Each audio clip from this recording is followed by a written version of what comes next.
everything is changing. And not only is it changing, but it's changing at an accelerated rate. You have the challenge here, and then you have the response that's equal to it. That equals success. But then you have a new challenge up here. The old successful patterns, processes, practices no longer work. Nothing fails like success. It requires an entirely new kind of response. What's the nature of the new challenge today? It's permanent whitewater. It's constant churning, changing environment. So it necessitates having a response that does not change.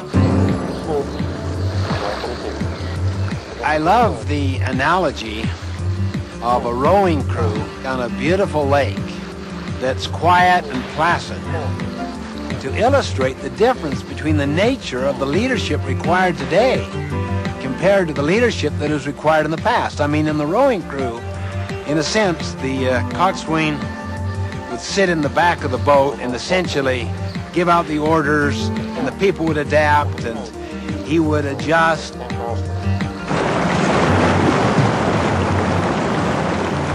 But on a turbulent whitewater situation, everyone has to have something inside them about what are we trying to do, what are the principles that are operating here, because if you try to manage them, they can't even hear you for the noise, the roar, and they have to have it inside them. I suggest there are only three constants. One is change. Two is principles. And three, choice. The power that you and I have to adapt to the other two constants. The greatest need we have in this whitewater world, this permanent whitewater world, is something that does not change, a changeless core. If people have principles at their center so that it's a changeless core, it gives them the capacity to deal with the dynamic changes that surround them. That's the whole concept of the nature of leadership today, is that the more you can get people committed to a common vision, a common purpose, and a common set of principles, and they already have it inside them, then the leadership work has been done.